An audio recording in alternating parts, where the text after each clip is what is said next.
Y en medio de la cuarentena, un sacudón a los precios, porque se conoció hoy la inflación de marzo, que abarcó solamente 10 días desde que se decidió el confinamiento obligatorio. 3,3% fue la inflación medida oficialmente por el INDEC. Y vamos a ver la acumulada en lo que sería de marzo del año pasado a marzo de este año, 48,4%. Dio un impulso los precios porque el último dato de inflación había sido del 2%, incluso uno de los datos más celebrados por el gobierno por la baja que habían logrado. ¿Cuáles fueron los rubros? Bueno, por supuesto, los tres primeros son estacionales. Educación, porque coincidió con el inicio de clases y el aumento en los colegios, 17,5%. Comunicación, 8,3%. Se había postergado, se había congelado en los últimos meses del año la suba en telecomunicaciones y se había habilitado en marzo, por eso el alza. Y prendas de vestir y calzado, 4,2%. Por supuesto, el recambio de la temporada con la temporada de otoño que hace crecer esos datos. Y quiero detenerme, sí, en el 3,9% de alimentos y bebidas. Todos estos rubros por encima del promedio. Y nuevamente, alimentos arriba entre los rubros que más suben, incluso por ese promedio de 3,3% que estableció el INDEC. Hubo un cambio en la metodología en este caso, y esto es importante también porque quizá no esté reflejando del todo lo que ustedes compraron últimamente en los mercados. ¿Por qué? Porque por la cuarentena se usaron vías no presenciales para conseguir la información. Esto está dentro del informe del INDEC de hoy, es decir, consulta telefónica, correo electrónico y los precios online que publican los supermercados. Y no es lo mismo muchas veces lo que pasa en el mercado de cercanía, y de hecho hay diferencias. El presidente Alberto Fernández había hablado que eran los responsables de la suba de precios de los últimos meses, los mercados de cercanía. Podemos estar de acuerdo o no, pero lo cierto es que este dato de inflación no está reflejando eso. ¿Cuáles fueron los alimentos que más se incrementaron? Bueno, vamos justamente a ese rubro que lo vemos ahora, el desglose por alimentos. Pollo entero, 9,4% arriba. Azúcar, 8,5% de alza. Nalga, como cortes de carne, 6%. Veníamos hablando en las últimas semanas del precio de la carne. 5% el filet de merluza. Esto sí puede tener que ver con qué se consume para Semana Santa y en ese caso prima oferta y demanda. Las galletitas, 3,6%, pan francés, 3%. Y en el caso de naranja y tomate redondo, esto sí es estacional. Siempre que hablamos de frutas y verduras con los precios hay que mirar otros datos. Naranja 15,3% y el tomate redondo 45,7%. Esto lo vimos in situ cuando fuimos durante toda la semana a la verdulería y los mismos verduleros nos contaban que había habido un problema y que hace unas 2-3 semanas se había solucionado, pero de hecho había habido un problema con naranja y tomates. Sí, el naranja que en esta época del año es cuando más se produce el producto, digamos, cuando más se cosecha. Así que tendría que bajar en esta época del año, ¿no? Así es. Estos son los números de marzo, pero por supuesto tiene más datos Ismael Bermúdez, que está ya conectado. Ismael, muy buenas tardes.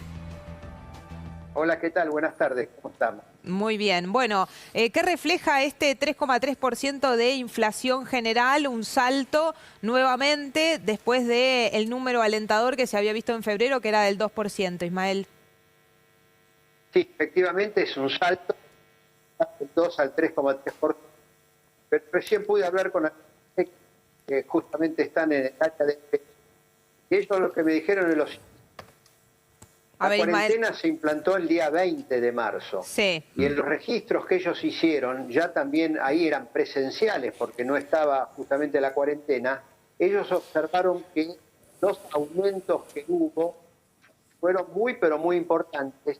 Y después del 20 no se modificó la tendencia anterior que estaba marcando fuerte aumento de los precios que tenían que ver con educación, por el aumento tan fuerte del aumento de los colegios privados.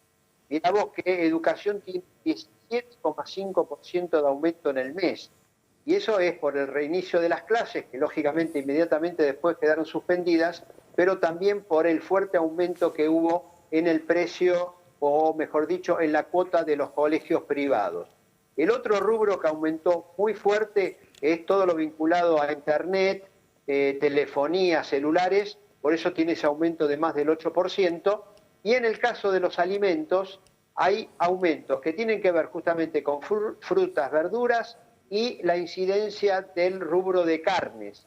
Hay algunos cortes que aumentaron el 6% según el registro del INDEC, como es el caso de la nalga, por ejemplo, y otro rubro que también pegó un estirón fue medicamentos. ¿Te acordás o recordemos todos de que se había hecho un acuerdo de precios a comienzo de año? Eso quedó de lado e inmediatamente se reflejó ya a fin de febrero y comienzos de marzo con un aumento muy fuerte del precio de los medicamentos. Ahora, Ismael, este 3,3% abarcó solamente 10 días, los últimos 10 días de marzo de la cuarentena. ¿Qué podemos esperar para la medición de abril? Datos aún más alarmantes con lo que fue la suba que estuvimos reflejando en estas últimas semanas. Bueno, sí, efectivamente, porque también hay un dato importante. Todo lo que está vinculado a las tarifas de los servicios públicos, me refiero a gas, electricidad, combustible, prácticamente no se movieron porque están todavía con los precios congelados. Quiere decir que este 3,3% que se dio en marzo se da en un contexto donde hubo precios y tarifas pero muy vinculados a la economía familiar que estuvieron en cero. Por lo tanto, la inflación real, si no estuviese este congelamiento, sería superior. Hacia adelante, o sea, el mes de abril, evidentemente siguieron los aumentos de precio de los alimentos. Recién ustedes mismos pudimos ver, todos mejor dicho, las remarcaciones de precios que hay por encima del precio que está marcado en la góndola. Cuidado con eso, que es pero muy importante. No hay relación entre lo que estamos pagando y el precio que tomamos el producto de la góndola, y al mismo tiempo ha habido un deslizamiento hacia arriba del dólar, inclusive del dólar oficial, y eso también incide en la inflación cotidiana que tenemos que soportar todos, sin hablar del aumento tan fuerte que hubo en los dólares alternativos. Por lo tanto, las opciones que hay ahora son hacia una inflación posiblemente para este año muy por arriba del 45, 48%, muy cercana al 50%, lógicamente con toda la provisoriedad que puede tener el hecho de que estamos en cuarentena y, bueno, muchos negocios están cerrados y por lo tanto no sabemos, en caso de que puedan reabrir, si van a reabrir con los precios que tuvieron cuando estaban cerrados o va a haber nuevas remarcaciones una vez que se levante la prohibición que tienen hoy para abrir sus abrir sus puertas y poder nuevamente que los consumidores ingresen a lo que se ha comprado. Ismael, hoy el dólar blue había un piso así, prácticamente un redondeo 100, hay en algunos lugares también donde llegaban, la brecha era 97 a 105, por ejemplo. ¿A qué se debe esto? Mirá, hay varios factores que me parece que influyen. El primero, por el lado de la oferta, había mucha gente que iba con dólares, que sacaba quizá de la caja de seguridad o de la cuenta que tiene en el banco y salía a venderlo por el paralelo porque le daba mucho más. Bueno, eso con el cierre de los bancos, bueno, esa gente ya no tuvo esa alternativa. Segunda cuestión, hubo fuerte baja en la tasa de interés por los plazos fijos.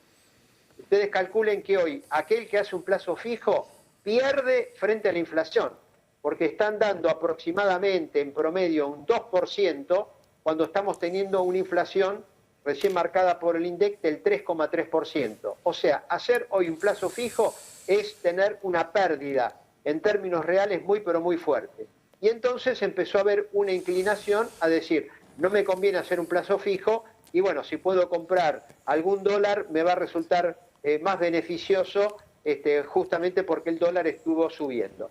Y el otro factor es que es muy intensa lo que se llama el dólar fuga, dólar que se conoce como el contado con liqui, donde las grandes firmas la utilizan como un mecanismo para sacar dólares del país, teniendo en cuenta de que ellos hacen previsiones de que, lógicamente, con la caída tan fuerte de la actividad económica, la fuerte emisión de moneda que está haciendo el Banco Central para ayudar al Tesoro Nacional, podríamos llegar a tener un alza o un rebote inflacionario muy superior a los índices del primer trimestre. Bien, Ismael, muchísimas gracias por este contacto. Ismael Bermúdez, por supuesto, con todos los datos de inflación y del movimiento del dólar.